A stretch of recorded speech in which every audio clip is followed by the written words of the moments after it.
आपल्यासोबत आमदार बच्चू कडू आहे, त्यांच्याशी बोलूया। परिवर्तन महाशक्ती उभी केलेली, कसा रिस्पॉन्स मिळतो, किती जागेवर विश्वास आहे तुम्हाला? लोकांना तिसरा पर्याय पाहिजेच आहे, कारण 75व्या वर्षामध्ये भाजप काँग्रेस दोन पण सत्तेत होती।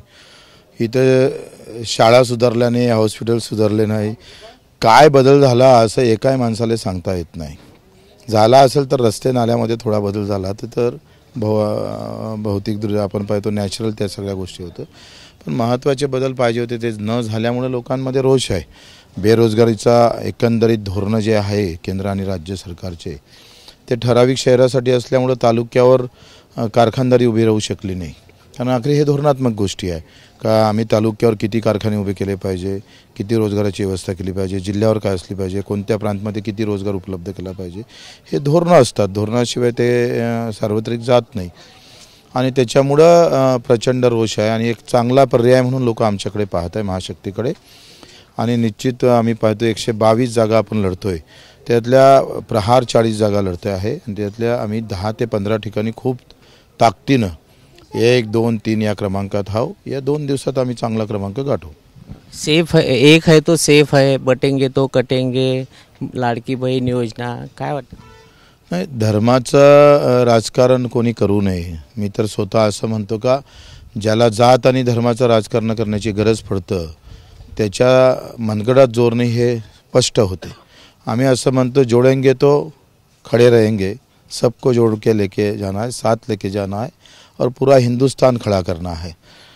ह्या देशामध्ये भाषामध्ये विविधता आहे, जातीमध्ये विविधता आहे, धर्मामध्ये विविधता आहे, पण अतिशय या देशाची खरं तर संताची भूमी आहे आणि या संतानं सगळ्या जाती धर्मातल्या संतानं आम्हाला एकत्र राहण्याचं शिकवलेलं आहे।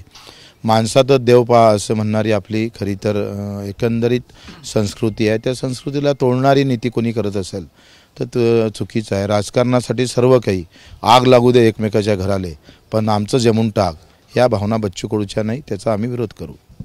अमरावती जिल्ह्यामध्ये बडनेरामध्ये तुम्ही प्रहारचा उमेदवार दिला नाही, परंतु दर्यापूरमध्ये तुम्ही एक भाषणमध्ये बोलले की प्रीतिबंड आमदार होईल, जे बंडखोरी केलेले आहे। तुमचा पाठिंबा आहे का? तुम्ही प्रचाराला स्वतः जाणार का त्या प्रहारमध्ये येणार का? तय आहे, त्यांना प्रहारमध्ये याची गरज नाही।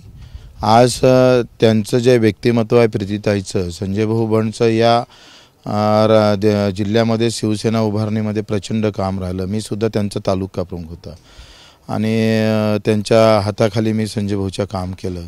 त्यांचे घरचे व्यक्ती आणि त्या पत्नी स्वतः उभ्या आहे आणि प्रचंड ताकदीनं त्या उभ्या राहत आहे। मला वाटते त्या ताईच्या मागं सगळेजण लोक, सगळं पक्ष, जात धर्म सोडून उभे राहील आणि यावेळेस बडनेरामध्ये मोठा बदल होईल आणि एक सक्षम महिला ताकदीनं आम्ही पाहतोय पती गेल्यानंतर ज्या पद्धतीनं काम करायला पाहिजे आणि सगळी संस्कृती जपून त्यांनी एक मोठी आघाडी घेतली। आम्ही त्यांच्यासोबत राहू। तुम्ही जाणार प्रचाराला? वेळ आली तर जाऊ। एक शेवटचा प्रश्न, अचलपूरमध्ये योगी आले होते, त्यांनी पण तीच भाषा केली, एक है तो सेफ है, बटेंगे तो कटेंगे, आणि नवनीत राणांनी तर थेट आरोप केला की 20 पिढ्या खातील इतकं कमवलं म्हणे। त्यांच्यावर केस टाकली आपण, यांनी किती कमावलं, यांचे रेस्ट हाऊस, फार्म हाऊस, यांचे फॉरेस्टमधले विषय जर काढले ते होईल। आता सरकार जाएंगे तो ये भी चले जाएंगे अंदर। तर हे होते आमदार बच्चू कडू। कॅमेरामॅन अमोल देशमुखचा प्रणय निर्माण, एबीपी माझा, अमरावती। एबीपी माझा, उघडा डोळे बघा नीट।